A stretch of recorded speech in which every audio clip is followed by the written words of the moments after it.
Bab 461. Ayo kerja shift malam bersama. Ekspresi Wang Zei dilebih-lebihkan. Direktur Li, saya tidak lelah. Saya bisa bekerja dengan Anda malam ini.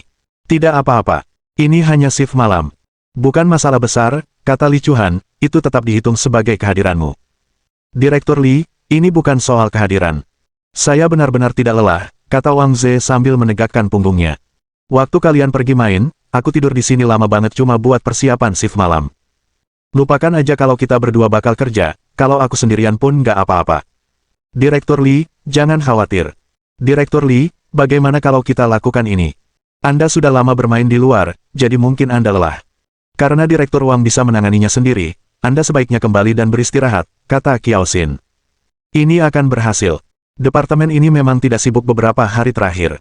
Direktur Wang bahkan tidur sepanjang sore. Seharusnya tidak masalah baginya untuk menangani pasien-pasien itu. Li Chuhan sedikit mengernyit. Direktur Wang, bisakah kau menanganinya sendiri? Dengan baik. Wang Zei ingin mati. Kalian benar-benar mempermainkanku. Kalau tidak ada yang salah, aku bisa mengatasinya sendiri, tapi lebih baik mencegah daripada menyesal. Aku merasa belum cukup baik sendirian. Jelas, Wang Zei tidak ingin menyerah begitu saja. Ia masih mencari alasan agar Li Chuhan tetap tinggal. Lagi pula, saya baru di sini dan tidak familiar dengan kondisi pasien, jadi. Kalau begitu, kita akan melakukannya dengan cara semula. Kembalilah dan istirahatlah. Direktur Lin dan aku akan bertugas malam ini. Kita ada shift malam nanti. Ayo kita masuk ke mobil Direktur Lin dan kembali untuk mengambil alih. Jangan membuat Suster Ma dan yang lainnya menunggu, kata Yuan Shiki. Ketiga perawat itu menjawab dan melompat menuju mobil Lin Yi. Direktur Lin, nanti ke mobil lagi. Kita harus ganti baju dulu. Oke, pergi. Melihat seseorang telah berinisiatif untuk pergi, Li Chuhan pun berseru, ayo pergi. Kalian semua, ikut aku. Para perawat lain yang bertugas masuk ke mobil Li Chuhan. Karena semuanya perempuan, mereka tidak perlu berganti pakaian. Adapun sisanya, mereka mengendarai mobil mereka sendiri dan mengirim kembali mereka yang tidak harus bekerja shift malam. Namun, sebelum pergi, Kiao Xin berdiri di samping Lin Yi dan berbisik. Saudara Lin, kami sudah mengurus Wang Zei untukmu. Apakah kamu bisa mengalahkan Direktur Li tergantung pada kemampuanmu. Bersikaplah lebih lembut di masa depan. Jika ini terus berlanjut, suatu hari nanti, Wang Zei akan bunuh diri. Itu terutama karena dia tidak punya kesadaran diri. Apa dia tidak tahu standarnya sendiri? Dia benar-benar ingin merebut Direktur Li darimu. Serius. Kalau begitu, bersikaplah lebih lembut. Lin Yi tersenyum, bagaimana kalau dia mengalami pendarahan otak karena marah? Jangan khawatir, aku penggemar berat Conan. Aku bisa mengelak dari tanggung jawab tanpa meninggalkan jejak. Singkatnya, misimu adalah mengalahkan Direktur Li.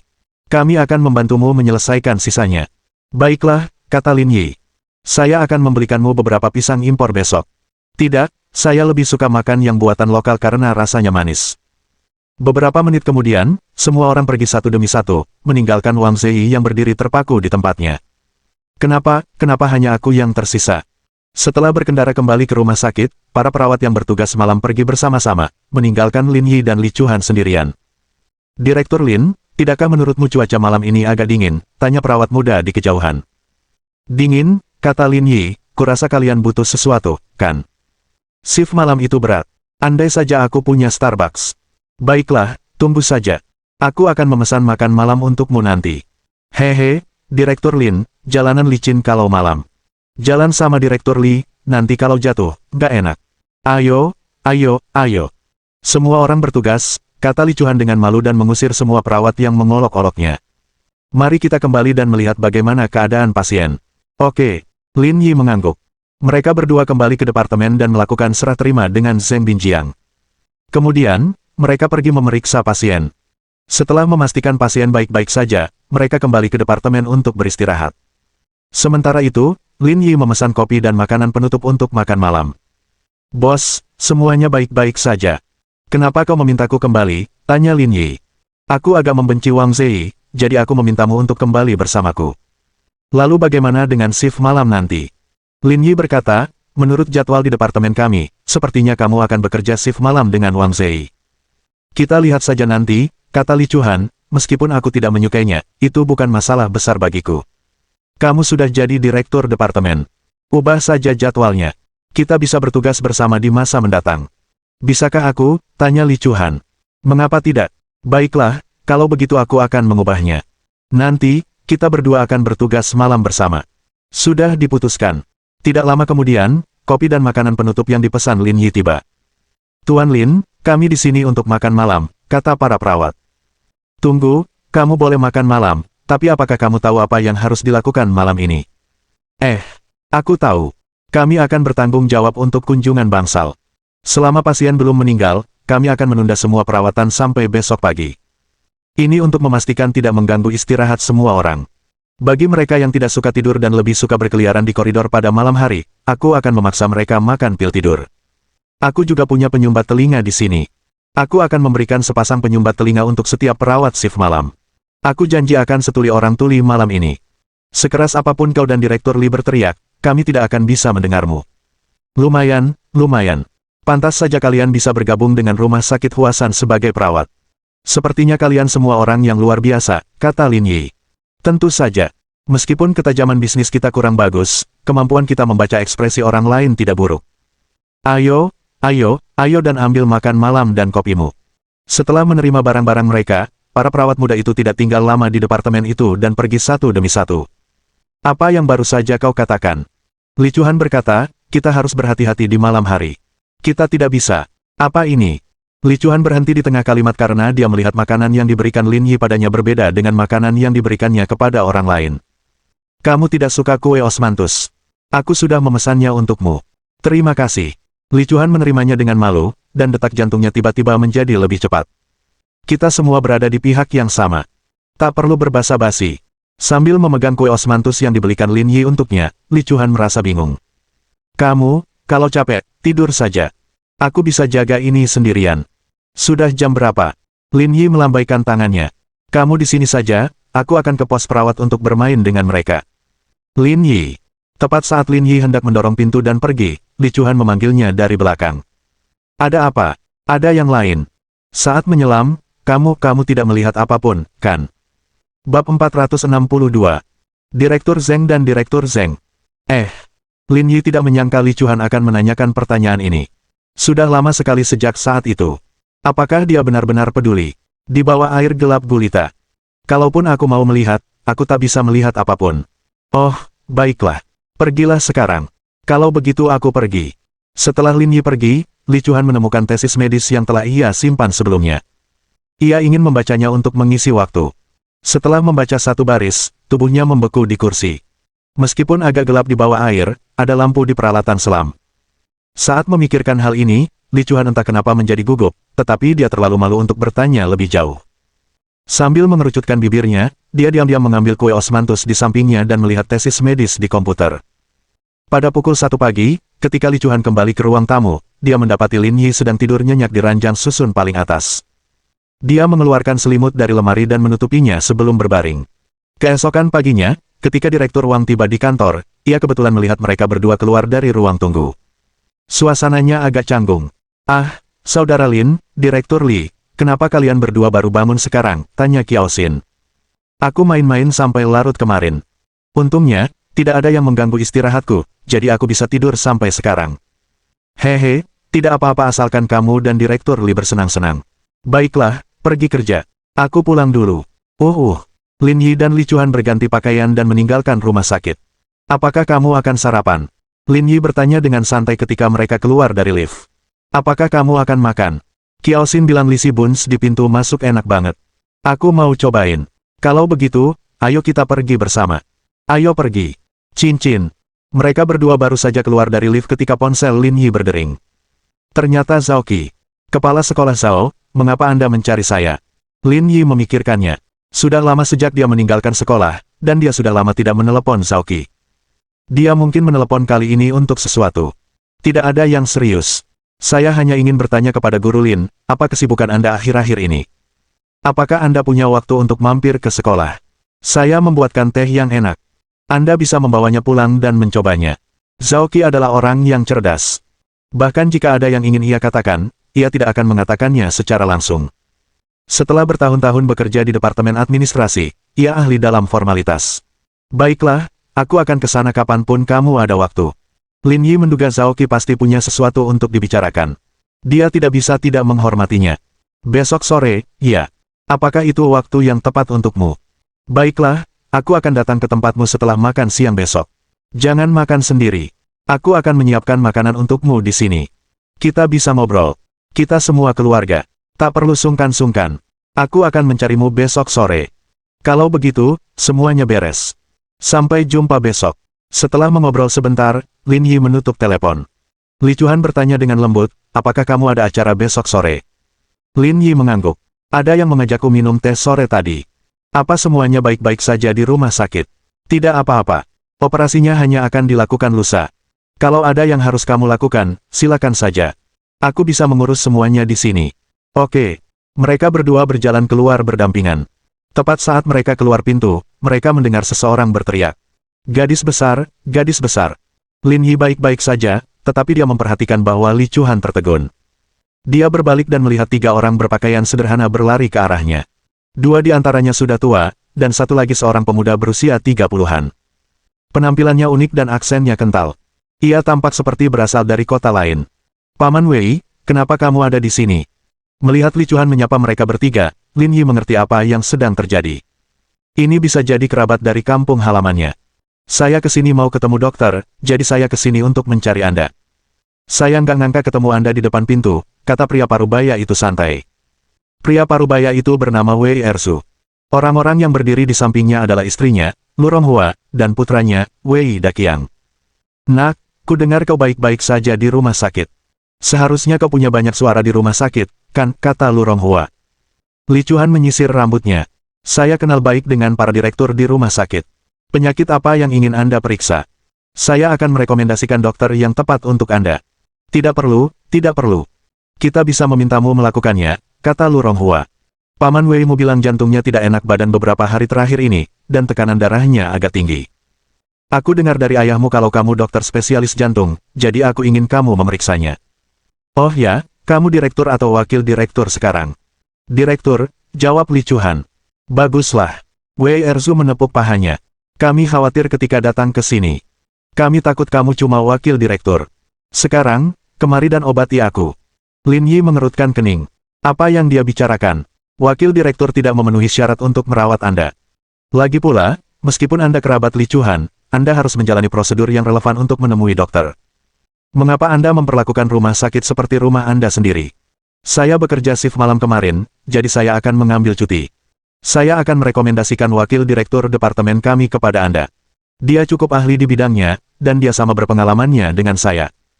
Saya akan menghubunginya nanti, dan Anda bisa memintanya untuk melakukan pemeriksaan. Jangan begitu. Bagaimana mungkin seorang wakil kepala dokter bisa sebaik seorang kepala dokter? Lebih baik kau periksa aku. Aku tidak percaya orang lain, kata Wei Erzu. Kau benar. Dokter yang ingin direktur liatur untukmu adalah Direktur Zeng, kata Lin Yi. Direktur. Bukankah gadis tertua tadi bilang kalau dia direkturnya? Mungkinkah ada 2 direktur di satu departemen? Benar. Bos saya direkturnya, tapi ada Direktur Zeng lain di departemen kami. Dia bisa mentraktirmu. Hah. Keluarga Wei bingung. Mereka mungkin tidak belajar, tetapi mereka tahu bahwa hanya ada satu pemimpin di suatu tempat. Kalau 2 pemimpin bekerja sama, bukankah malah akan menimbulkan kekacauan? Baiklah, Lin Yi. Li Chuan mengerti apa yang dipikirkan Lin Yi, tetapi tidak baik bertele-tele seperti ini. Direktur Zeng yang dia bicarakan bermarga Zeng, itu bukan jabatan resminya. Jadi itu maksudmu? Wei Erzu berkata, gadis kecil, kenapa bawahanmu bicara omong kosong? Dia membuatku bingung. Kembalilah dan bicaralah padanya. Kapan seorang prajurit kecil bisa berbicara dalam rapat antar jenderal? Li Chuan menatap Lin Yi dengan tatapan meminta maaf, berharap dia tidak keberatan. Lin Yi tentu saja peduli dengan masalah sepele seperti itu. Dia hanya merasa orang-orang ini agak terbelakang. Mereka tidak bisa mengenali status mereka sendiri. Paman Wei, apa kau tidak ingin ke dokter? Pergilah sekarang. Akan ada lebih banyak orang nanti, kata Li Chuan. Bukankah aku sudah bilang tadi? Kita tidak ingin wakil direktur memeriksanya, kata Wei Erzu. Ada apa? Apa kau mengingkari kerabatmu yang malang di desa sekarang setelah kau bekerja di kota? Kenapa kau mencari-cari alasan saat aku mencarimu? Bab 463. Kemurahan hati orang lain. Aku tidak bermaksud begitu. Apa maksudmu? Tanya Wei Erzu. Kami secara khusus memintamu untuk melakukannya. Tapi, kau tidak mau mentraktirku. Kau takut orang lain akan menertawakanmu. Meskipun kami miskin, kami masih punya nyali. Lin Yi terdiam. Apa yang dipikirkan orang-orang ini? Mengapa dia bertindak seolah-olah dia miskin tetapi memiliki integritas? Siapa yang memanjakannya seperti ini? Kamu masih ingat? Waktu keluargamu masih muda, kamu sangat miskin sampai-sampai tidak bisa makan. Kalau bukan karena kentang dan kubis yang kubawakan untuk keluargamu, kamu mungkin tidak akan bertahan sampai sekarang, kata Lu Ronghua. Lagi pula, ketika ibumu meninggal, kalau bukan karena bantuan kami, kau takkan bisa menguburkannya tepat waktu. Padahal baru beberapa tahun berlalu. Bagaimana mungkin kau melupakan kami setelah datang ke kota ini, kata Wei Ersu. Baiklah, sudah cukup. Li Chuan berkata, aku akan pergi nanti. Kalian bisa kembali ke departemen bersamaku. Oke. Benar. Kita semua berasal dari kampung halaman yang sama. Kita tidak boleh melupakan asal-usul kita. Li Chuan menatap Lin Yi, aku tidak mau sarapan denganmu. Kita sarapan saja setelah shift malam berikutnya. Tidak perlu. Lagi pula aku tidak ada urusan. Aku akan ikut kamu ke departemen. Sebentar lagi aku akan dirawat. Ya, terima kasih. Li Chuan menatap Wei Ersu dan dua orang lainnya. Pergi ke loket rawat jalan dan daftarkan diri ke Direktur Zheng Binjiang. Setelah itu, temui saya di ruang rawat jalan 306. Ada apa ini? Bukankah kamu yang mentraktir kami? Kenapa kami masih perlu mendaftar? Saya akan memeriksa penyakit Anda, tetapi Anda harus mendaftar. Ini proses yang diatur. Kita harus mencatatnya di komputer. Tidak perlu repot-repot. Langsung saja periksa saya. Itu bisa menghemat waktu kita semua, kata Wei Ersu. Tidak bisa memeriksa kalau kamu tidak mendaftar. Ekspresi Li Chuan tidak terlalu bagus. Jangan bilang kamu tidak mendaftar di rumah sakit lain. Kita pasti harus mendaftar di rumah sakit lain, tapi bukankah kita hanya mengunjungimu? Kita kan dari desa yang sama. Apa perlu keluar uang untuk memeriksa pasien? Ketua, Anda salah. Lin Yi terkekeh. Kalau saudara dan temanmu sakit, logikanya, kamu harus berhenti bekerja dan pulang untuk merawat mereka secara langsung. Itu akan menghemat waktu mereka untuk datang ke sini. Ongkos busnya lumayan mahal. Anak muda, tidak perlu terlalu sopan. Meskipun kita semua saudara dan teman, asalkan kamu memperlakukan kami dengan baik, kami pasti bisa membayar tiket bus. Li Chuan menggelengkan kepalanya tak berdaya. Ia bahkan tak bisa menangkap sarkasme sesederhana itu. Orang-orang ini sungguh keterlaluan. Baiklah, pergilah mendaftar dan temukan aku di kamar 306. Dengan itu, Li Chuan membawa Lin Yi ke kamar 306. Sikapnya sangat jelas. Jika mereka ingin berobat ke dokter, mereka harus mendaftar. Jika tidak mendaftar, dia akan pergi. Keluarga Wei tak berdaya. Mereka terpaksa mendaftar. Gadis tertua sudah berubah. Dia tidak sepenurut pemuda itu. Wei Ersu mendesah. Benar. Kudengar sekarang, ketika dia kembali mengunjungi makam ibunya, dia bahkan tidak mampir ke rumahnya. Dia membakar kertas dan pergi. Seolah-olah dia ingin memutuskan kontak dengan orang-orang di kota kami, kata Lu Ronghua. Bukankah di kota juga begitu? Mereka merasa lebih baik daripada yang lain. Buat apa mereka peduli dengan saudara miskin seperti kita, kata Wei Ersu. Nak, untungnya kalian berdua tidak bersama saat itu. Orang seperti dia tidak bisa masuk keluarga Wei kita. Bukankah aku menuruti keinginanmu? Saat itu, aku tidak terlalu memperhatikannya. Kalau tidak, itu pasti benar-benar terjadi, kata Wei Daqiang. Baiklah, ayo kita daftar dulu. Kita periksa dulu penyakitmu. Kira-kira 800 yuan yang kubawa cukup enggak ya? Tentu saja, kata Lu Ronghua. Gadis tertua bekerja di sini. Dia bahkan tidak perlu mengeluarkan uang untuk memeriksamu atau membeli obat. Kita hanya perlu membayar biaya pendaftaran. 800 yuan sudah cukup. Benar, kata Wei Ersu. Ayo kita daftar. Gadis itu meminta kita mendaftar dengan dokter bernama Zheng Binjiang, kan? Ya, itu dia.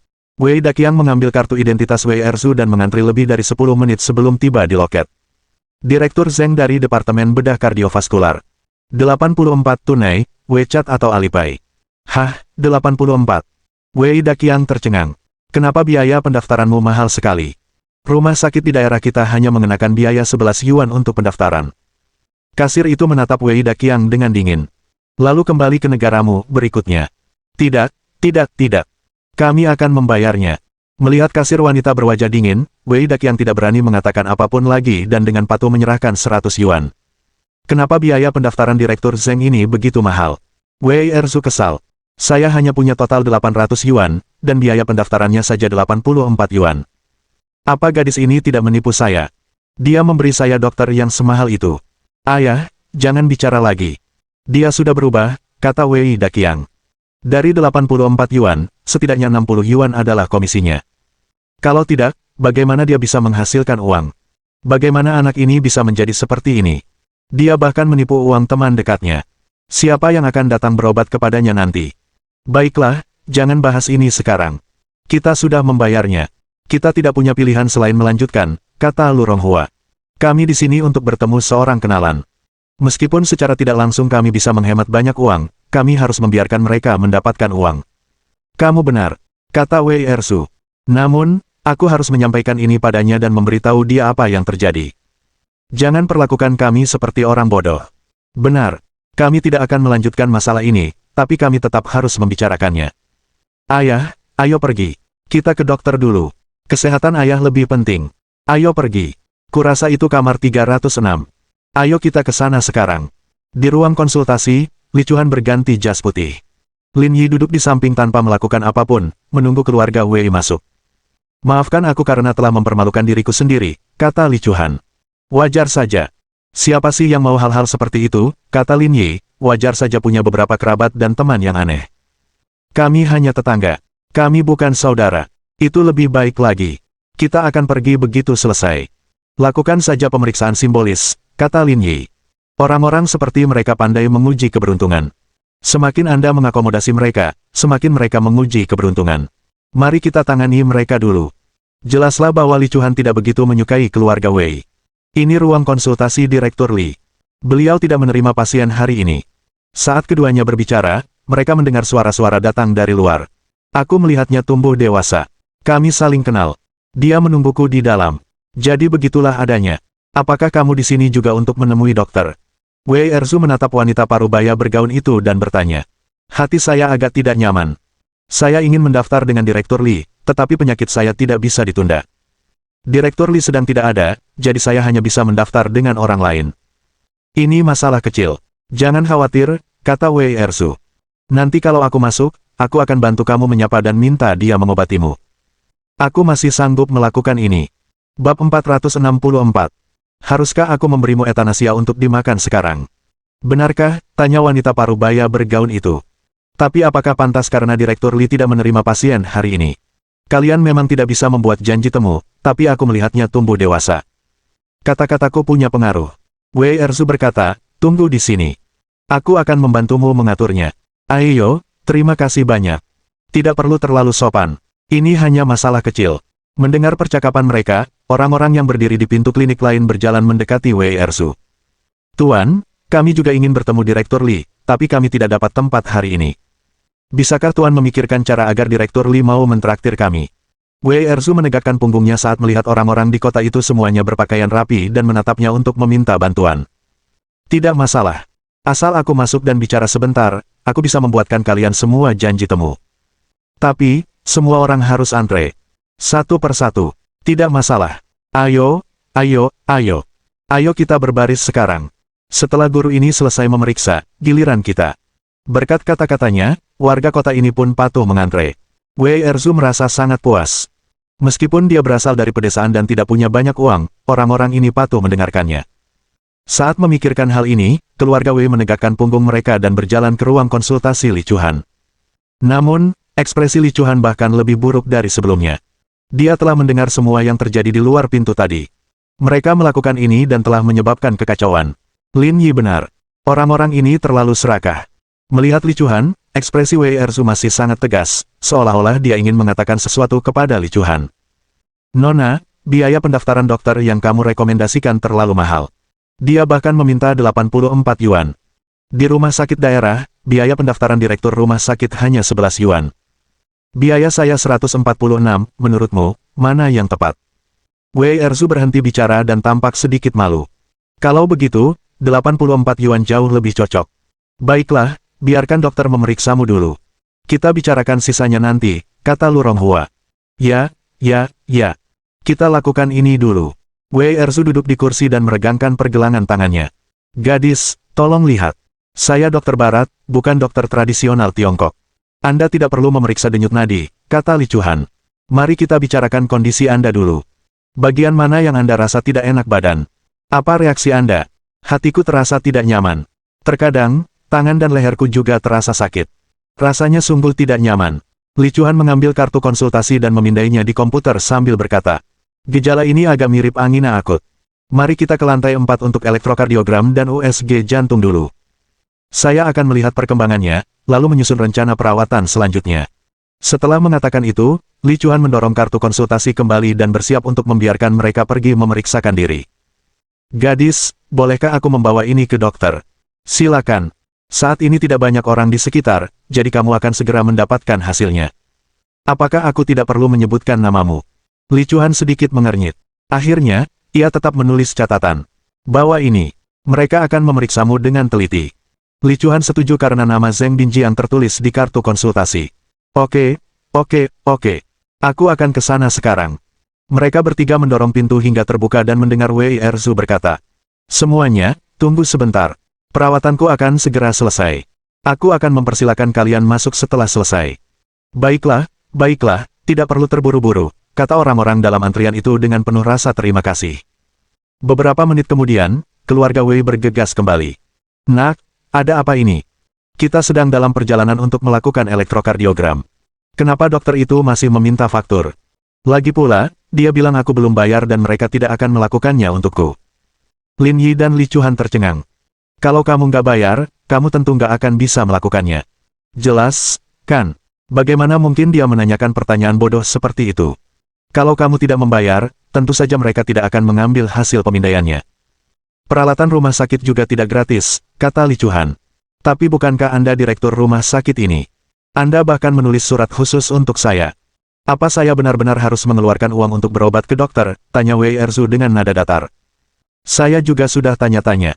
Biaya elektrokardiogram dan USG jantung lebih dari 500 yuan. Itu terlalu mahal. Meskipun saya direktur rumah sakit ini bukan milik keluarga saya. Saya harus mematuhi peraturan rumah sakit. Menghabiskan uang adalah suatu keharusan, kata Li Chuan. Catatan yang kutulis untukmu tadi sudah melewati batas kemampuanku. Aku benar-benar tidak bisa berbuat apa-apa lagi. Jadi maksudmu aku harus mengeluarkan uang agar kau mau mengobatiku? Tanya Wei Erzu dengan percaya diri. Apa lagi? Kemana kita bisa pergi ke dokter tanpa mengeluarkan uang? Kalau begitu aku tidak akan dipindai lagi. Periksa denyut nadiku. Wei Erzu mengulurkan tangannya lagi. Para dokter di rumah sakit medis Huaxian akan tahu penyakitku setelah mereka memeriksa denyut nadiku. Proses mereka tidak sesulit milikmu. Sudah kubilang, ini pengobatan barat, bukan pengobatan Tiongkok. Kalau mau denyut nadimu diperiksa, kamu salah tempat. Bukankah Anda direktur departemen? Apa kalian tidak tahu cara merawat pasien tanpa menggunakan peralatan? Kalau tidak, dokter kalian terlalu tidak terampil. Kalau orang lain bisa memahami film radiografi, bukankah mereka sendiri bisa menjadi dokter? Li Chuan menarik napas dalam-dalam dan dengan kuat menekan ketidaksabaran di hatinya. Namun, pada saat ini, Lin Yi berbicara. Anda benar, penyakit seperti angina bukanlah penyakit serius. Hasil terburuknya adalah kematian. Itu bukan masalah besar. Anda bisa kembali dan mengobatinya sendiri. Itu akan menghemat uang Anda. Kamu hanya seorang prajurit. Apa kamu punya hak bicara? Wei Erzu melambaikan tangannya dengan tidak sabar. Aku tidak mau dipindai lagi. Ambilkan aku obat dari rumah sakit. Aku akan pulang dan meminumnya. Bagaimana aku bisa mendapatkan obat untukmu? Bukankah rumah sakit punya apotek sendiri? Kamu kan dokter di sini, jadi seharusnya kamu dapat obatnya gratis. Kasih aku saja. Aku tidak mempersulitmu, kan? Obat rumah sakit dijual ke publik. Anda tidak bisa begitu saja meminumnya. Kamu bahkan tidak bisa minum obat sembarangan. Wei Erzu jelas tidak percaya. Kamu bercanda. Bocah Liu Er itu bekerja di pabrik rokok di kota. Dia punya aturan yang mengharuskan dia merokok sesuka hatinya. Ada juga putra Fatih Sun, dia bekerja di kilang anggur di daerah itu dan minum anggur putih dengan santai. Kamu kan dokter. Bukankah wajar kalau kamu minum obat rumah sakit? Li Chuan sudah hampir putus asa mendengar pernyataan aneh itu. Mengapa orang-orang ini tidak memiliki akal sehat? Namun, pada saat ini, Lin Yi, yang telah menyelamatkannya sebelumnya, muncul sekali lagi. Bukankah tadi kau bilang kau boleh merokok sepuasnya di pabrik rokok? Kau boleh minum anggur sepuasnya di pabrik anggur. Obat-obatan di rumah sakit kami juga boleh dimakan sesukamu. Lihat, suamimu sudah mengatakan yang sebenarnya. Kau hanya membodohiku tadi dan tidak mau mengakuinya, kan? Jangan cemas. Atasan saya tidak berbohong. Kamu boleh minum obat apapun di rumah sakit kami, tapi kamu tidak boleh membawanya keluar rumah sakit. Apa kamu butuh bantuan saya untuk etanasia? Kamu mau minum sekarang? Bab 465. Saya ingin memanggil polisi karena penipuan. Apa yang kamu bicarakan, kata Wei Daqiang. Kalau kamu nggak bisa ngomong, jangan buka mulut. Nggak akan ada yang memperlakukanmu bisu. Bersikaplah sopan kepada Lin Yi, kata Li Chuhan dingin. Lin Yi menepuk bahunya dan berkata kepada keluarga Wei. Kalau mau ke dokter, ikuti instruksi atasan saya dan lakukan pemindaian dulu. Kalau tidak mau ke dokter, pintunya sudah di belakangmu. Cepat pergi. Jangan tunda kami. Kalau punya uang, siapa yang mau buang-buang waktu datang ke sini untuk berobat, tanya Wei Ersu. Ngomong-ngomong, aku baru saja bilang ke orang-orang di luar kalau kita nggak akan lanjutin konsultasi lagi. Keluar sana, beri orang berikutnya pemeriksaan. Lin Yi mengangkat bahu. Bukankah kau sendiri yang bilang? Pemimpinku tidak punya banyak waktu luang. Gadis, apa maksudmu? Jangan bilang kau mau mempermalukanku seperti ini. Baiklah, akhirnya aku tahu maksudmu. Kau bahkan tidak mengenali keluargamu lagi. Mulai sekarang, kita tidak akan berhubungan lagi. Lin Yi tercengang lagi. Orang-orang ini tidak punya dasar. Li Chuhan menghela napas lega. Kami akhirnya berhasil menyingkirkan orang-orang ini. Waktu itu aku sudah bilang untuk mengabaikan mereka. Kamu tidak mendengarkan. Apa kamu menyesal sekarang? Ya, aku tidak akan peduli lagi dengan hal-hal ini. Li Chuhan berkata, ayo makan sekarang. Kamu pasti lapar juga. Saya sudah lama lapar. Kalau begitu aku akan membelikanmu sarapan. Bagus. Mereka berdua keluar dari ruang konsultasi. Orang-orang yang menunggu di luar bergegas menghampiri Li Chuhan, ingin dia mengobati mereka. Menghadapi situasi seperti itu, Li Chuhan sedikit tidak berdaya. Saat itu, Lin Yi keluar dan berkata, kalian boleh pergi ke dokter manapun yang terdaftar. Kalau tidak, aturan dan regulasi rumah sakit akan kacau.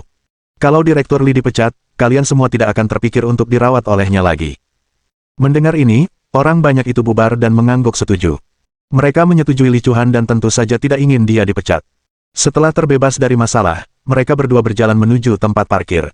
Namun, ia terkejut melihat Wei Daqiang berjongkok di samping mobil Li Chuhan. Entah apa yang sedang dilakukannya. Apa yang sedang kamu lakukan? Li Chuhan adalah seorang pecinta mobil. Ketika dia melihat Wei Daqiang menyelinap di sekitar mobilnya, dia tak kuasa menahan emosinya. Melihat Lin Yi dan Li Chuhan datang, Wei Daqiang panik. Ia segera bangkit dan berlari. Tunggu di sini. Aku akan ke sana dan melihatnya. Dengan itu, Lin Yi mengejar Wei Daqiang. Meskipun Wei Daqiang bekerja di ladang setiap hari dan tampak jauh lebih kuat daripada Lin Yi, dalam hal kecepatan dan daya tahan, ia jauh lebih rendah daripada Lin Yi. Hanya dalam jarak beberapa puluh meter, Lin Yi berhasil menyusul Wei Daqiang dan menendangnya ke tanah. Kamu masih mau lari setelah melakukan hal buruk? Kamu pasti bermimpi. Apa yang kau lakukan? Lepaskan anakku. Wei Erzu meraih lengan Lin Yi. Menjauhlah dari mereka. Jangan malu-malu. Pak, tidak apa-apa. Jangan takut. Ini cuma Civic jelek. Tidak bisa dibandingkan dengan Mercedes-Benz atau BMW. Bapak tidak perlu takut kalau saya ketahuan. Ganti rugi saja 200 yuan. Ini cukup untuk biaya pengecatan ulang. Ketika dia keluar dari klinik tadi, Wei Daqiang tidak dapat tinggal diam. Ini karena ketika Li Chuhan kembali ke kota, dia secara tidak sengaja melihat mobilnya dan ingin menggunakannya untuk membalas dendam pada Li Chuhan. Namun, dia tidak menyangka akan tertangkap basah. Di bawah tatapan para penonton, Lin Yi menyeret Wei Daqiang kembali. Baru saat itulah Lin Yi melihat dua noda dalam pada mobil Li Chuhan. Tidak hanya itu, ban, velg, dan rem juga tergores. Meskipun tidak akan mempengaruhi performa berkendara, namun akan terlihat sangat buruk. Rasanya seperti ada bekas luka yang tergores di wajah seorang wanita cantik jelita. Ini tidak dapat diterima, terutama bagi seseorang seperti Li Chuhan yang mencintai mobil. Lumayan, teknikmu cukup profesional. Kamu pasti sering melakukan ini, kan? Lin Yi tidak terburu-buru. Mobilnya memang tergores, tapi masih bisa diperbaiki. Lagi pula, pelakunya sudah tertangkap. Dia tinggal meminta ganti rugi. Civic itu cuma mobil murahan. Memangnya kenapa kalau aku ketahuan? Aku bisa bayar beberapa ratus yuan, teriak Wei Daqiang. Setelah tinggal di kota selama beberapa tahun, kita akan melupakan asal-usul kita setelah memiliki kemampuan. Hari ini, saya ingin melampiaskan amarah saya. Meskipun mereknya Honda dan modelnya mirip Civic, harga mobil ini berbeda. Apa bedanya?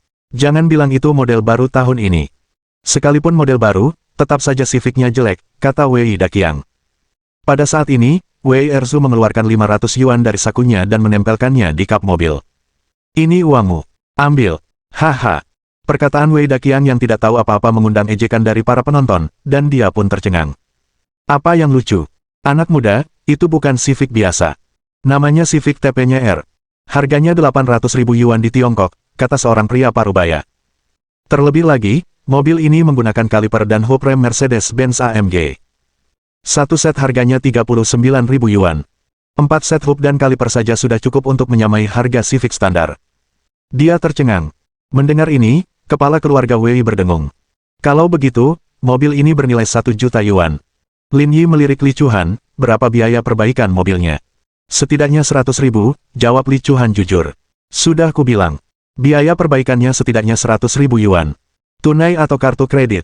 Kompensasi berupa rumah atau tanah. Ketiga anggota keluarga Wei memucat. Mobil sekecil itu kok bisa semahal itu? Kamu pikir itu traktor yang besar dan tidak berharga?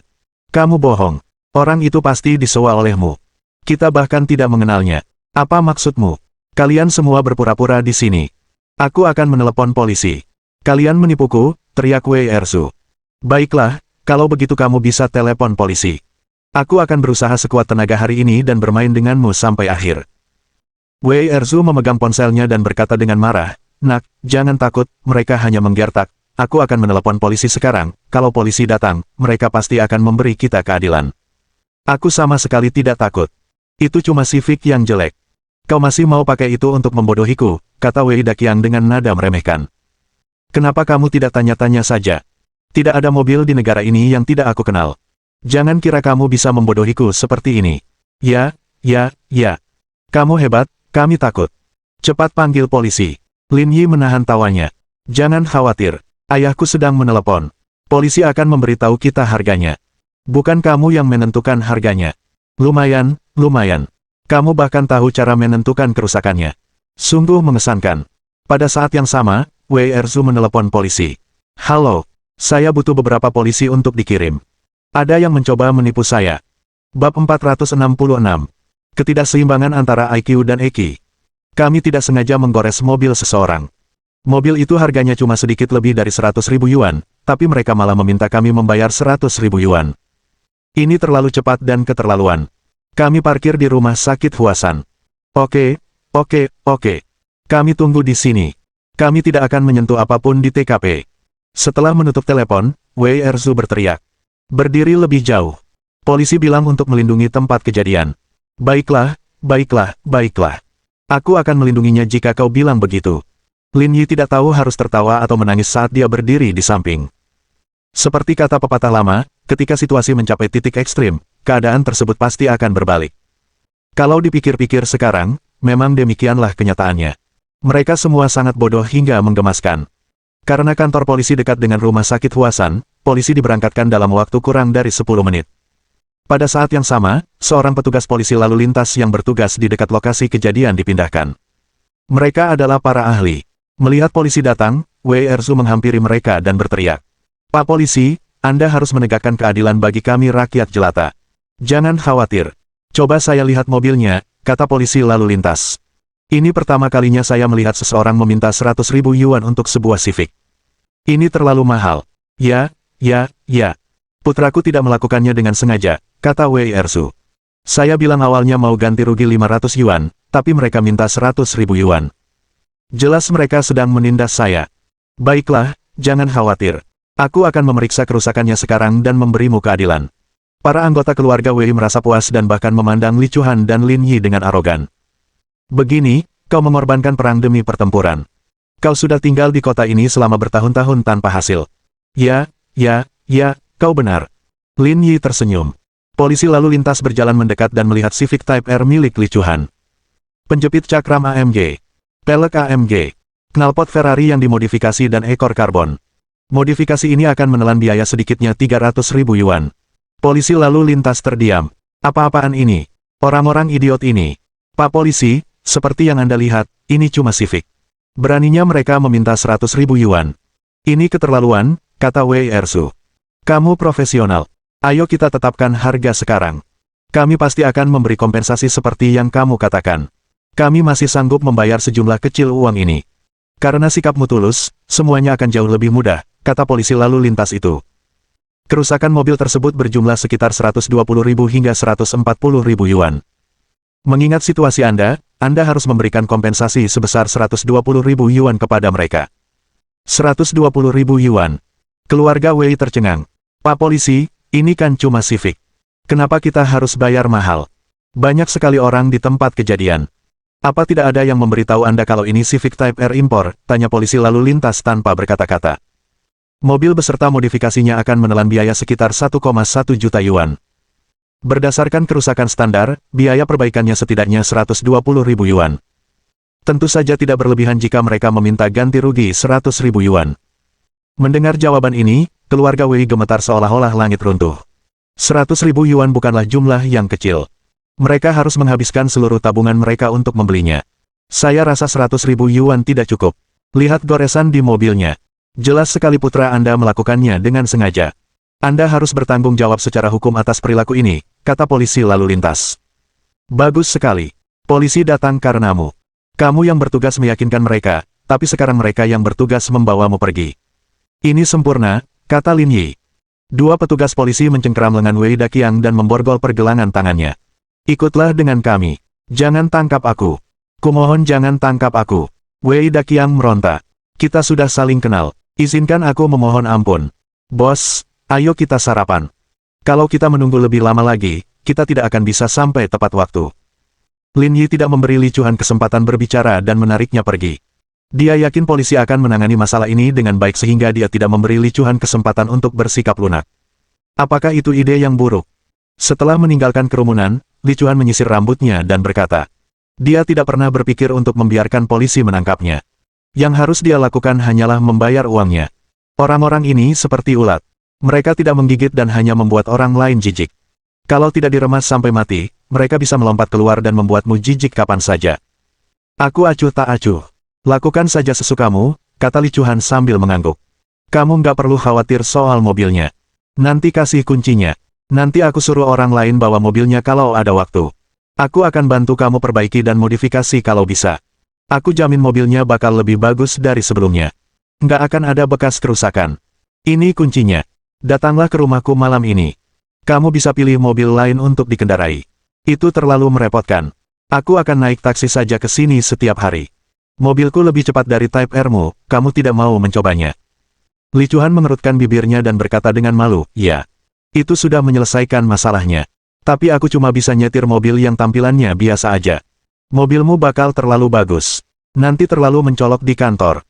Kamu yang putuskan. Li Chuan tidak seperti dirinya. Bahkan di luar perjalanan sehari-harinya, ia juga berkeliling dengan mobil. Naik taksi akan terlalu merepotkan bagi Lin Yi.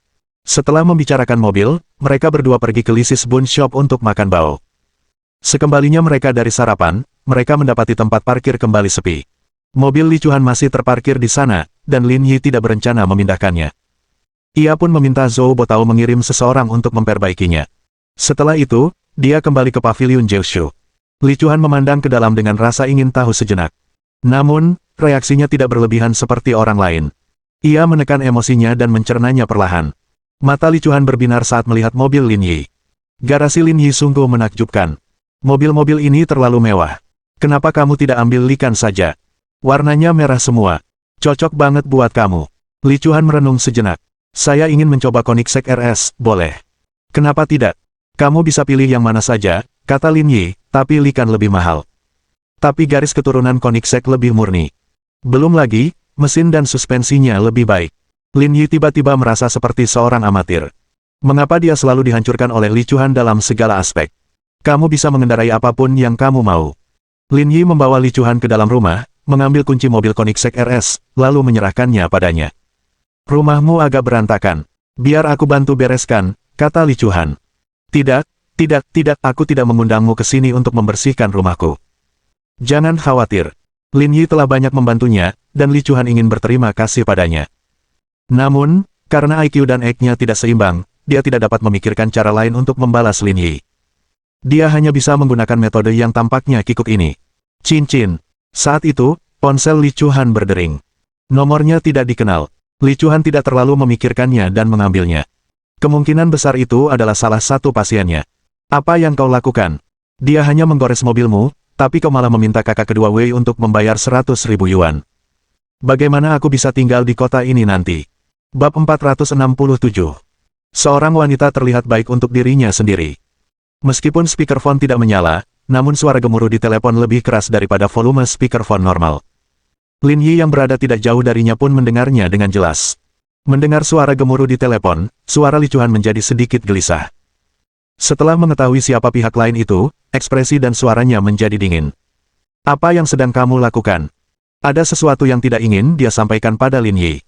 Dia telah berusaha sekuat tenaga untuk menghapus pengalaman dan ingatan masa lalunya, tetapi dia tidak pernah menyangka bahwa hal itu akan terungkap perlahan dalam situasi seperti ini. Mobil saya tergores. Bukankah wajar kalau mereka memberi saya kompensasi? Apa maksudmu alami? Kamu menghasilkan begitu banyak uang setiap tahun. Kamu bisa menghabiskan uang untuk memperbaikinya sendiri, tapi kamu malah meminta 100.000 yuan dari orang lain. Apa kamu punya hati nurani? Ini urusanku. Ini tidak ada hubungannya denganmu. Mulai sekarang, jangan hubungi aku lagi. Aku tidak berutang apapun padamu. Kalau begitu, jangan kembali lagi nanti. Jangan pergi ke kuburan di gunung juga. Pihak lain menutup telepon dengan marah, tetapi Li Chuan berdiri di sana dengan dingin, memikirkan sesuatu. Minumlah secangkir teh untuk menenangkan diri, kata Lin Yi. Terima kasih. Mereka berdua duduk di sofa. Lin Yi bertanya dengan santai, siapa yang memanggilmu? Ayahku. Li Chuan tidak menyembunyikannya sama sekali. Sejak ibuku meninggal, aku meninggalkan keluarga itu. Selain berziarah ke makam ibuku, aku tidak akan pulang sama sekali. Setelah berziarah, aku akan kembali. Ada begitu banyak pemakaman di Zonghai. Kenapa kamu tidak terpikir untuk memindahkan makamnya? Saya hanya seorang dokter. Saya tidak punya kemampuan seperti itu. Tidak ada yang akan mengizinkan saya bergerak. Sederhana, kan? Di mana kota asalmu? Kapan kamu akan mengunjunginya? Aku akan kembali bersamamu dan membantumu kembali. Itu di kota Beiqiao di bawah Yangcheng, kata Li Chuan. Tapi kota kita terkenal miskin. Maukah kau kembali bersamaku? Ada apa? Aku tidak akan pergi ke kota Beiqiao untuk menjadi menantu yang tinggal bersamaku. Terima kasih. Ini pertama kalinya Lin Yi melihat semangat membara di mata Li Chuan, seterang air musim gugur. Seperti batu yang jatuh ke air, riak-riak itu melonjak dengan cahaya redup. Kenapa kamu selalu bilang terima kasih? Menyebalkan sekali. Lalu haruskah aku mengatakan sesuatu yang lain? Jangan bilang apa-apa. Anggap saja begitu saja. Kamu sudah sangat membantuku. Aku merasa bersalah kalau tidak melakukan apa-apa. Kalau begitu, pikirkan hal lain. Aku belum berencana menikah dan punya anak. Kalau kamu punya anak, aku bisa bantu mengurus mereka. Aku juga bisa datang dan membantumu membersihkan rumah. Kalau ada yang kamu butuhkan, selama masih dalam kemampuanku, aku akan bantu. Bagaimana mungkin aku tega membiarkanmu melakukan ini? Lin Yi mengelus rambut lembut Li Chuan. Kita bicarakan ini nanti.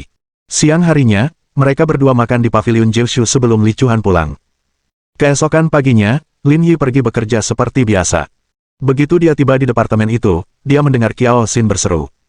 Direktur Li, Anda memakai riasan. Apa yang kamu bicarakan? Aku tidak pernah memakai riasan.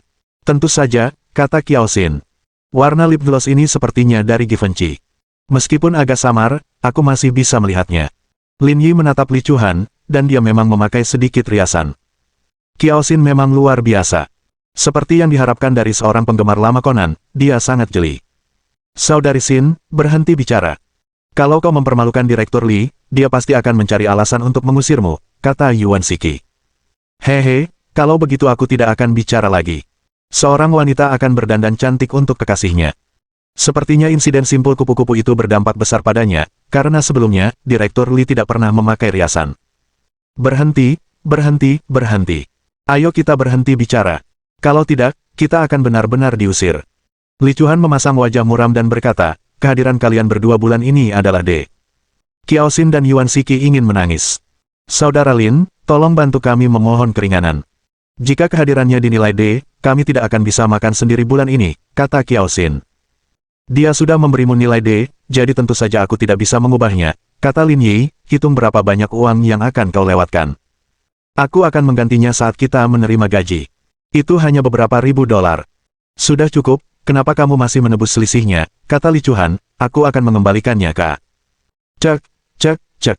Lihat, Direktur Li tidak tega melihat saudara Lin menghabiskan uang.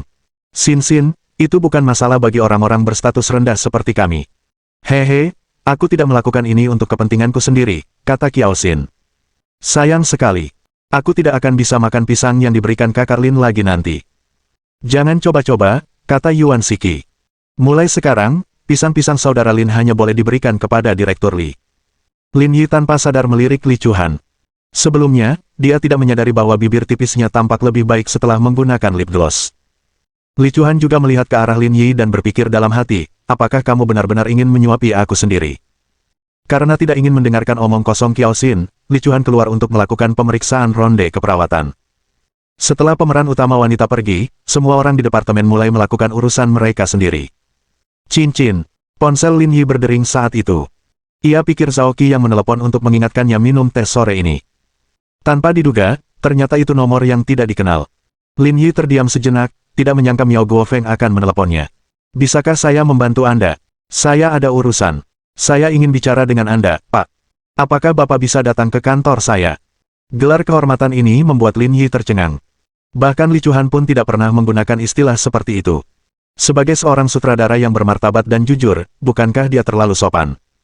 Baiklah, aku akan datang sekarang. Oke. Aku tunggu di kantor.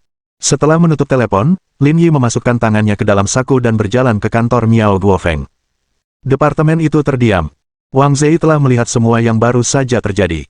Sekarang, dia tahu bahwa dia tidak mempunyai peluang untuk melawan Lin Yi. Namun, masih ada masalah yang tidak dapat ia pahami.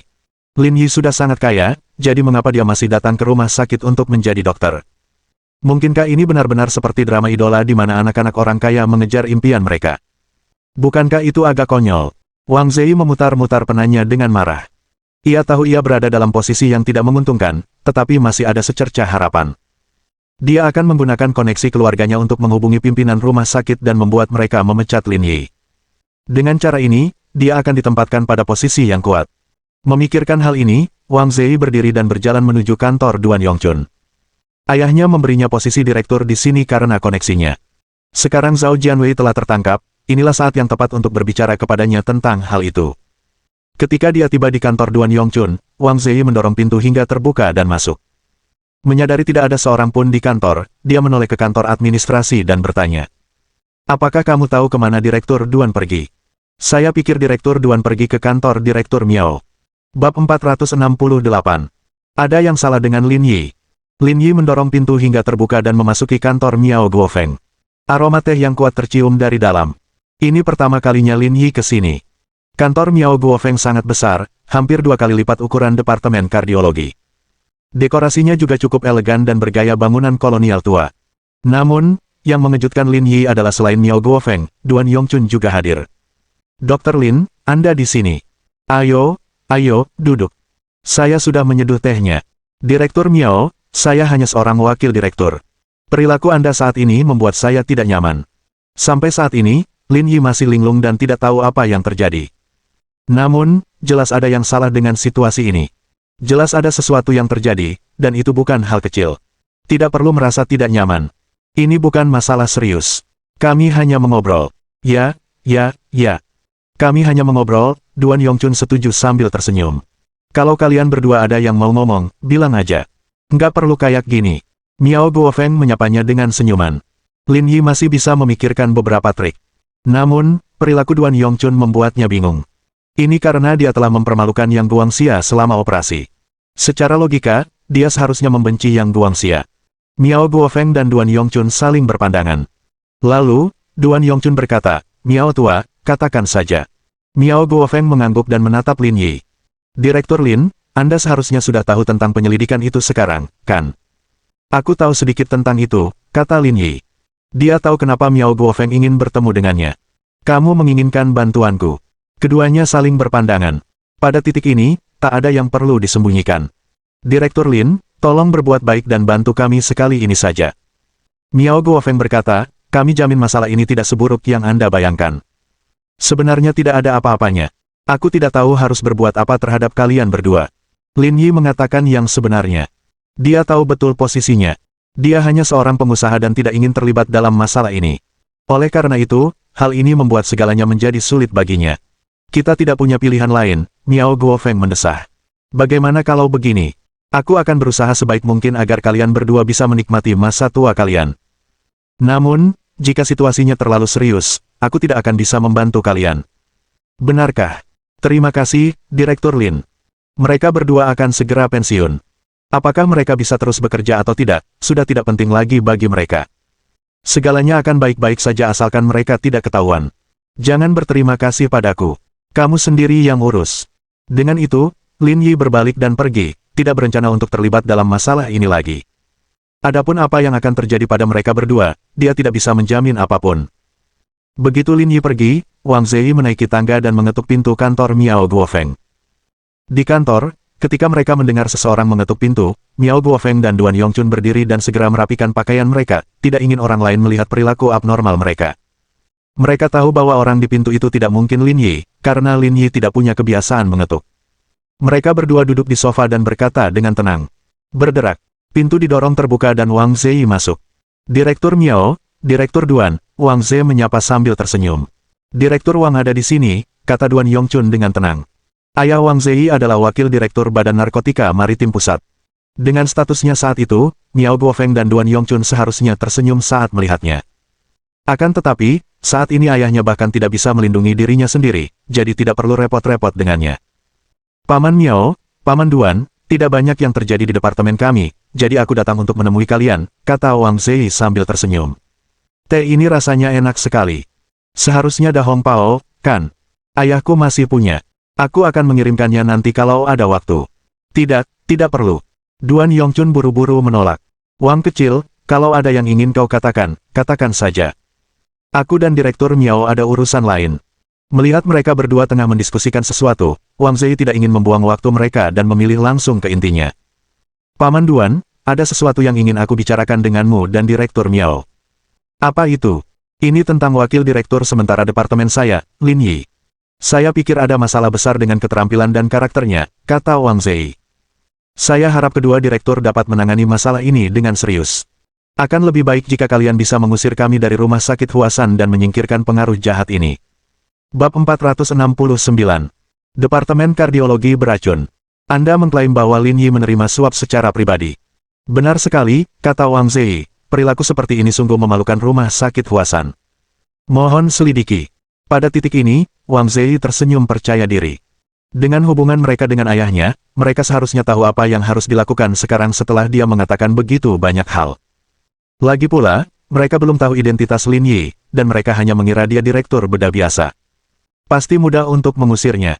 Direktur Wang, apakah Anda yakin ingin melaporkan Direktur Lin, kata Miao Guofeng dingin.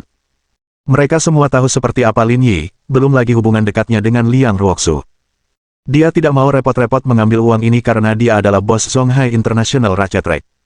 Nah, orang ini benar-benar melaporkan Lin Yi karena menerima hadiah. Itu sepenuhnya palsu. Benar. Aku bisa menjamin dengan karakterku bahwa Lin Yi pasti telah menerima hadiah itu. Para direktur, tolong tangani masalah ini dengan serius. Apakah tidak cukup bagi mereka untuk memecat wakil direktur sementara? Saya masih mengumpulkan bukti. Saya akan segera menemukannya. Bang! Miao Guofeng membanting meja dan berdiri. Wang Zei, kurasa kau sengaja memfitnah Direktur Lin. Apa niatmu? Kini, nasib mereka ada di tangan Lin Yi. Tak seorang pun di seluruh rumah sakit Huasan berani menyentuh Lin Yi. Siapakah Wang Zei yang berani menuduhnya? Wang Zei terdiam dan keringat dingin bercucuran. Ia tidak tahu harus bagaimana menghadapi Miao Guofeng yang sedang marah. Miao tua, tenanglah, kata Duan Yongchun. Wang Zei menghela napas lega. Ayahnya memiliki hubungan baik dengan Direktur Duan. Dengan dia yang menjadi perantara atas namanya, ini bukan masalah besar. Zei, kata Duan Yongchun. Direktur Duan, saya di sini, kata Wang Zei sambil tersenyum. Kurasa kau tidak memenuhi syarat untuk menjadi direktur rumah sakit Huasan dengan levelmu saat ini.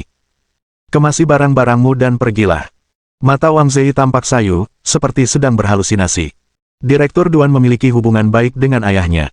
Berkat Direktur Duan, ia bisa menjadi wakil direktur. Akan tetapi sekarang, dia bukan saja tidak membelanya dan bahkan ingin memecatnya. Apa yang coba dia lakukan? Direktur Duan, apakah Anda yakin ingin memecat saya? Ya, pergilah sekarang. Duan Yongchun melambaikan tangannya dengan tidak sabar. Ada hal lain yang perlu kubicarakan dengan Direktur Miao. Kau boleh pergi sekarang. Tapi ayahku, apa hubungannya ini dengan ayahmu? Duan Yongchun mendengus jijik. Ini rumah sakit. Apa kau pikir dia bisa mengendalikan kita? Tidak, aku tidak bermaksud begitu, tapi... Tidak ada tapi-tapian. Cepat pergi. Mulai sekarang, aku tidak ingin melihatmu di rumah sakit Huasan lagi. Wang Ze berjalan keluar dari kantor direktur seperti zombie. Dia masih tidak percaya apa yang baru saja terjadi. Dia datang ke sini karena ingin mereka memecat Lin Yi. Bagaimana dia bisa dipecat?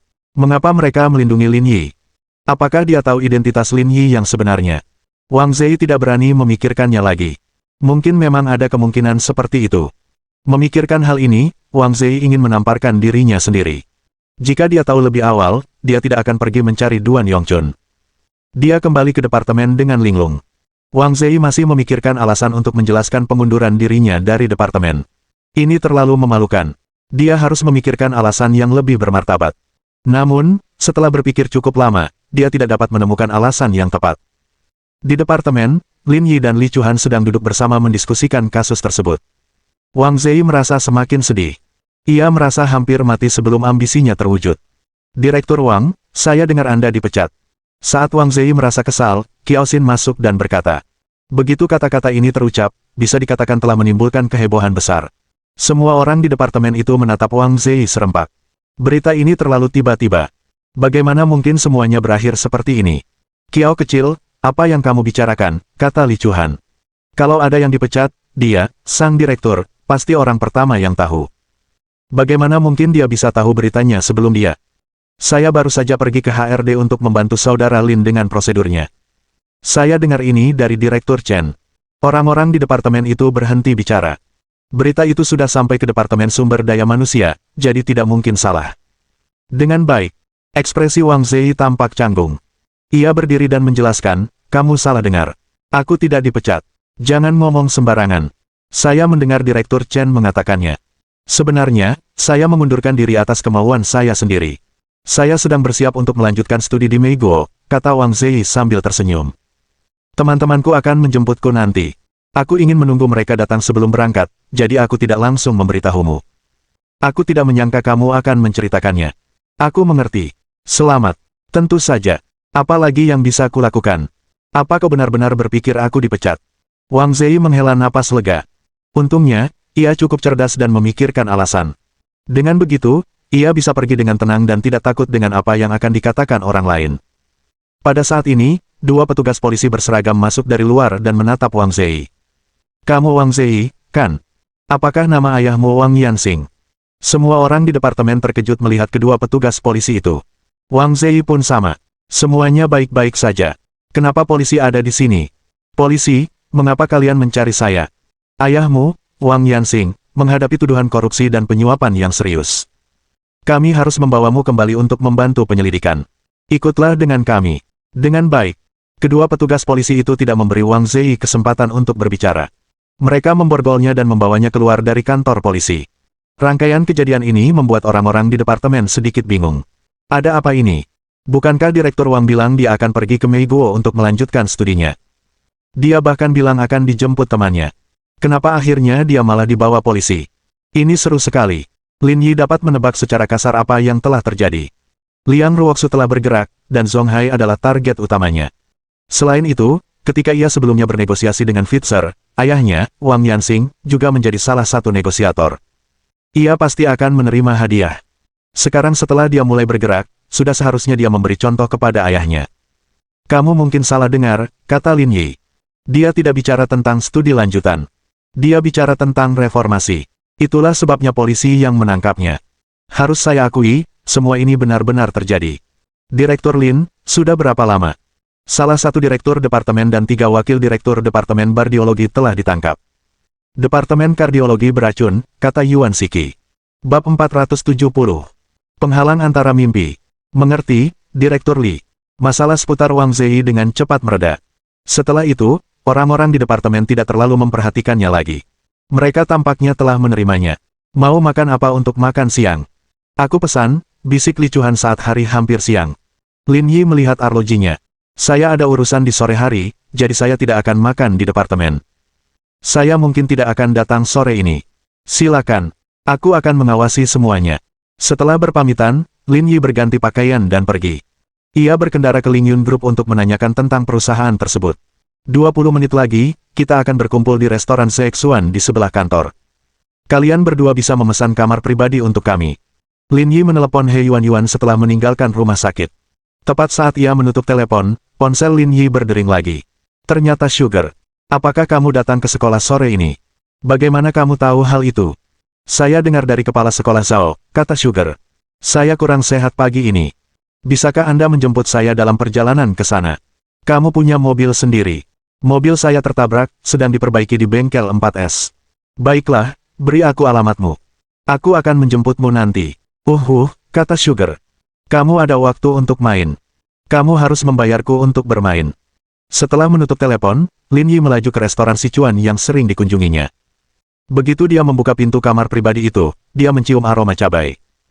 Ada 7 atau 8 hidangan di meja, dan hanya 1 hidangan dingin yang bersifat vegetarian. Qixian Zhao duduk dengan patuh di samping sementara He Yuan makan dengan gembira. Ia tidak berniat menunggu Lin Yi. Direktur Lin. Qixian Zhao berdiri untuk menyambut Lin Yi. Lin Yi mengangguk dan menatap He Yuan. Aku masih bosnya. Apa kamu benar-benar mulai makan tanpa aku? Ini terutama karena aku terlalu lapar. Presiden Lin keterlaluan. Bagaimana bisa kau menuduhku seperti itu, kata He Yuan sambil menjilat bibirnya. Aku tidak akan berdebat denganmu tentang ini, tapi kita hanya bertiga. Apa kau benar-benar bisa menghabiskan begitu banyak piring? Aku tidak bisa menghabiskannya, kata He Yuan. Sisanya akan kubawa pulang supaya bisa makan malam. Sayang sekali kalau tidak menikmati sebagian dana perusahaan. Aku tidak sebodoh saudara Qi. Kamu sama sekali tidak menganggapku serius. Jangan bilang begitu. Kamu masih sangat penting bagiku. Siapa lagi yang bisa membayarku semahal itu? Mengingat kinerja Anda hari ini, haruskah saya mengurangi sedikit gaji Anda? Jangan. He Yuan meletakkan sumpitnya. Jangan selalu mengancam orang dengan uang. Apa kau tidak punya perasaan padaku? Jangan main-main. Ayo makan. Lin Yi berhenti bercanda dengan He Yuan dan berkata sambil makan. Bagaimana kabar Didi? Itu hanya cangkang kosong di sana. Pusat datanya sudah dipindahkan ke pihak kami, kata He Yuan. Namun, akuisisi tersebut melibatkan banyak penyesuaian personel. Presiden Cheng dan Presiden Tian sedang aktif menangani masalah ini. Paling lambat seminggu lagi, semuanya akan beres. Baiklah, mari kita selesaikan masalah ini. Setelah urusan saya dengan Cisco selesai, saya akan mulai mengerjakan yang terkait. Ngomong-ngomong soal Cisco, aku baru ingat sesuatu, kata He Yuan. Cisco hampir menyelesaikan pesanan kami senilai 3 miliar yuan. Perkiraan konservatifnya, barang akan dikirim dalam seminggu lagi. Sudah. Mereka menemukan banyak pabrik di negara tersebut untuk mendukung mereka, sehingga tingkat produksi mereka meningkat secara alami. Lumayan. Waktunya menjalankan rencanaku. Qixian Zhao dan He Yuan keduanya sangat penasaran dengan rencana Presiden Lin. Sesuatu yang besar pasti telah terjadi. Bos, adakah hal lain yang bisa kami bantu? Tanya He Yuan. Meskipun dia selalu bertengkar dengan Lin Yi, dia selalu di pihaknya. Nyanyikan lagu untuk menyegarkan suasana. Dengan begitu, aku bisa makan lebih banyak. Aku tidak mau itu. Kamu harus makan lebih sedikit. Lagi pula, aku yang akan membawa pulang sisanya. Qixian Zhao dan He Yuan tidak dapat berbuat banyak tentang Cisco. Pada titik ini, Cisco hendak mengirimkan barangnya. Peserta utama dalam masalah ini masih Longxin. Ketika dia punya waktu, dia harus melakukan perjalanan ke Longxin dan mengatur tugas-tugas yang relevan. Meski begitu, setelah membunuh Cisco, mereka berdua akan sibuk. Bos, mau dengar tentang yayasan? He Yuan sudah kenyang makan dan minum. Ia mengorek-ngorek giginya dengan tusuk gigi, tampak seperti preman wanita. Katakan saja, aku tidak punya hal lain untuk dibicarakan. Sejauh ini, kami telah mensponsori 174 panti asuhan di seluruh negeri. Total donasi telah mencapai 82 juta. Beberapa hari yang lalu, kami mengadakan rapat untuk mempelajarinya dan memutuskan untuk mengurangi pengeluaran kami di bidang ini. Kami juga siap memberikan bantuan lebih lanjut kepada lembaga-lembaga di bawah naungan kami. Berlangsung. Direktur Zhao, penanggung jawab yayasan, telah menyerahkan laporan kepada saudara Qi. Saya rasa analisisnya masuk akal, kata He Yuan. Dia bilang yayasan itu seperti lubang tanpa dasar dan tidak bisa memberikan manfaat apapun bagi perusahaan. Dia ingin merestrukturisasinya agar bisa menguntungkan kita. Mendanai panti asuhan saja tidak efektif. Kalau kita mau berinvestasi di beberapa daerah miskin utama di negara ini, kita harus membangun sekolah dasar hop atau semacamnya. Lebih baik mengajari seseorang memancing daripada memberinya ikan secara langsung. Apakah kamu sudah menerima lamaran ini? Qixian Zhao dan He Yuan saling memandang dan mengangguk. Kami rasa itu bukan masalah besar. Yuan sudah melakukan perhitungan proyek sejak tahap awal. Jika beliau ingin membangun sekolah dasar hop, biayanya, mulai dari biaya administrasi di tahap awal hingga penyelesaian di tahap selanjutnya, akan berjumlah sekitar 2 juta yuan. Jumlahnya tidak besar. Dengan skala Lingyun Group saat ini, kami masih mampu membiayainya. Apakah ini hanya biaya membangun sekolah dasar? Ya, tapi kalau kamu mau sekolah di SMP Nongkuo, sekitar 500.000 yuan sudah cukup. Lagi pula, kamu bisa mempercayakan proyek-proyeknya ke Chaoyang Group. Ini bisa dianggap menyimpan keuntungannya sendiri. Tidak apa-apa, lagi pula tidak banyak, kata Lin Yi, apakah kamu punya target khusus sekarang? Dalam laporan Direktur Zhao, beliau memberi kami 2 pilihan. Kota Beiqiao dan kota Furong, keduanya kota miskin di Yangcheng. Perjalanan keluar kota tidak nyaman, dan banyak anak-anak yang tertinggal. Sumber daya pendidikan sangat terbatas, sehingga sangat cocok untuk dijadikan kelompok uji coba. Kota Beiqiao, Lin Yi bergumam. Bukankah ini kampung halaman Li Chuhan? Presiden Lin, apakah Anda tahu kota Beiqiao? Aku tahu sedikit tentang mereka. Kudengar tempat itu cukup kumuh. Mereka lebih dari sekadar miskin, kata He Yuan. Tidak banyak lahan pertanian di kota ini, dan sebagian besar tanahnya diasinkan. Ketika langit sedang buruk, mereka bahkan tidak bisa makan sendiri. He Yuan mengubah posturnya dan melanjutkan, aku sudah memeriksa informasi tentang tempat ini. PDB tahunan mereka tidak sebesar pendapatan tahunanmu. Lagi pula, meskipun demikian, bukan berarti PDB mereka kecil. Aku meremehkanmu. Kalau begitu, begini saja. Kita tetapkan lokasi sekolah harapan di kota Beiqiao, kata Lin Yi. Tapi bagaimana dengan para guru? Kalau tidak ada guru di sekolah, semua ini hanya omong kosong belaka. Kami juga sudah memikirkannya. Kota Taisui berjarak sekitar 30 km dari kota Beiqiao. Kota ini kecil, termasuk kota tingkat keempat. Meskipun agak kecil, tingkat urbanisasinya lumayan. Secara konseptual, kami bisa menempatkan guru di tempat ini dan meminta mereka pulang pergi kerja. Hanya 30 km. Qixian Zhao mengangguk dan menghela nafas. Kondisi jalannya saja kurang bagus. Meski cuma 30 km, hanya ada jalan tanah berlumpur, jalan pegunungan, dan jembatan gantung yang menghubungkan keduanya. Sangat sulit untuk bepergian dengan mobil. Masalah ini hanya bisa diatasi dengan gaji yang tinggi. Kalau begitu, waktu yang dihabiskan di jalan setiap hari akan melebihi 4 jam. Sekalipun kita bisa menawarkan gaji tinggi, kita tidak bisa memastikan apakah mereka mau datang. Itu memang masalah, kata mereka berdua dalam diam. Lin Yi menarik napas dalam-dalam. Hanya 30 km, berapa banyak impian anak-anak yang hancur karena ini.